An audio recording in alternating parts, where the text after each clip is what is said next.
Good morning guys. Um, ang topic natin ngayon is first four stage process of being a factory worker dito sa Taiwan. Yun. Uh, First month, yun yung pinakamahirap guys. Pupunta ka pa lang sa factory, lalo na pag sa Bakalan ka napunta. Lalo na pag unang araw mo, tapos magbubukas na ng makina. Maririnig mo yung ingay ng makina, sobrang lakas. Sobrang matatakot ka kasi sa Pinas iba naman yung trabaho mo. Tapos darating ka dito, ganun yung maririnig mo. Nandun yung pressure, yung takot, yung parang yun yung parang pinaka-critical na buwan sa pagsisimula sa pagiging factory worker. So yun, pag nandun ka na, nandiyan na literal na magkakamali ka talaga kasi hindi mo pa alam yung trabaho. Pero may mga kasama ka na mamotivate ka. Yun, makikinig sa mga yun. Tapos tuturuan ka nila ng mga diskarte kung paano mag-set up ng mga dapat i-set up sa makina. So dapat makinig ka. Kailangan mong i-down yung sarili mo, huwag kang mapagmataas. Kasi sila yung matagal na dun eh, ikaw bago ka pa lang. So kailangan mong makinig. Sa una talagang pagpapawisan ka. Tapos ganyan, pag nagkamali ka, sisigawan ka pa ng bisor, ng amo. Parang ikaw yung apple of the eye nung company kapag ikaw yung bago doon sa company. Sa'yo lagi nakatingin yung bisor, yung amo, yan. Kaya dapat pagka first month, lakasan mo loob mo, ituloy-tuloy mo lang. Isipin mo, tapusin mo muna yung first month kasi may time na papasok sa isip mo na mag-walk out or kunyari ba hina-hina ang loob mo, mag-break contract. Yan yung mangyayari pag first timer ka dito sa abroad. So kailangan lakasan mo yung loob mo, kailangan mo malampasan yung unang buwan, yung hirap, pagod, kaya mo yon. Kasi nga kakadaan ko lang dun eh, magto 2 years pa lang ako. So nadaanan ko yung parang gusto ko nang umuwi, gusto ko nang mag-break contract. Yan. Kailangan mo lang isipin mo yung, kunyari may utang ka, isipin mo yung utang mo. O kaya isipin mo yung pamilya mo. Yung asawa ko nga, minomotivate ako eh, buti malakas ang loob ng asawa ko. Sabi sa akin, nandiyan ka na, ba't ka pa uwi? Ituloy mo na lang yan. Yun lagi sinasabi sa akin ng asawa ko. Punta naman tayo doon sa third month. Pag natapos mo na yung first month, isipin mo naman yung third month. Nandun pa rin yung pressure, yung hirap.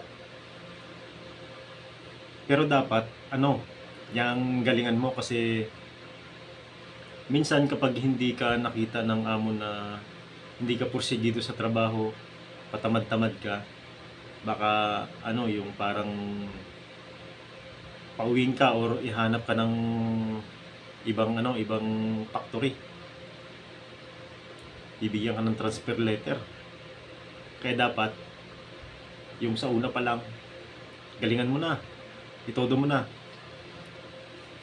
Kasi yun yung turo sa akin ni Boss Ronnie, yung kasama namin sa trabaho.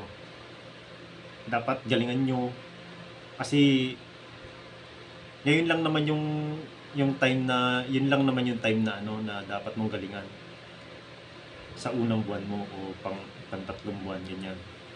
Galingan mo talaga. Parang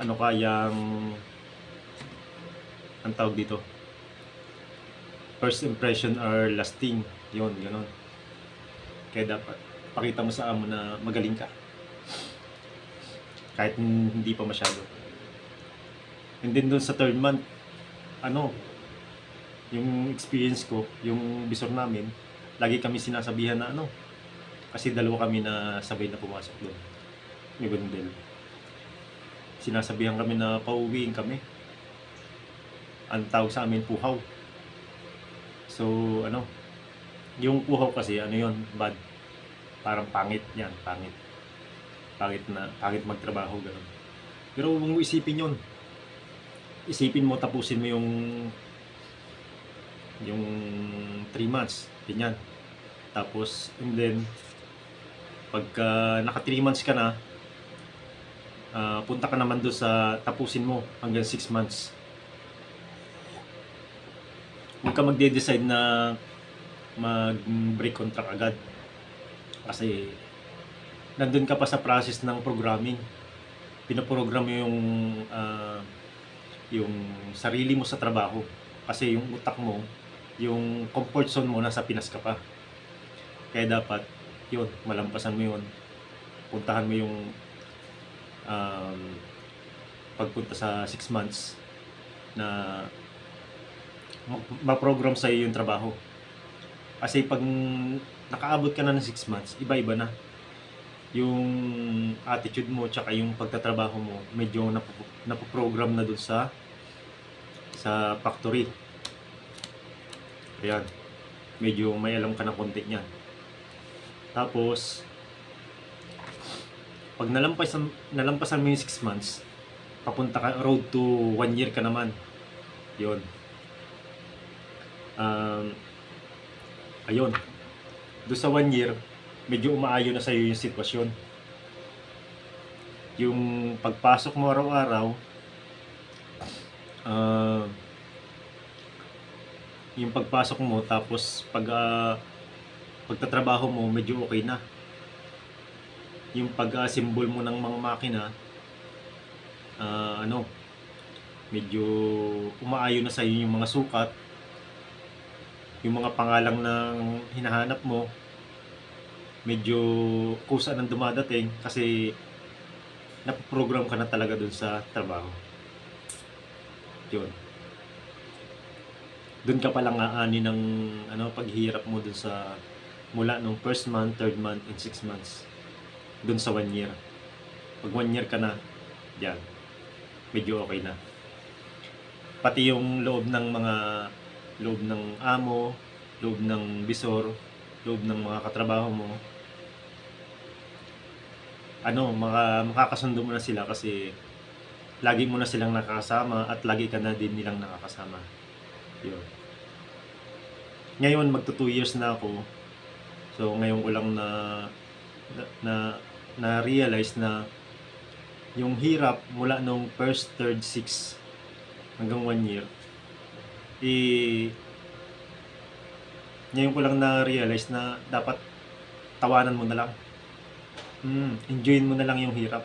Kasi pagdating mo ng magto 2 years ka na, parang wala lang. Parang na sa'yo.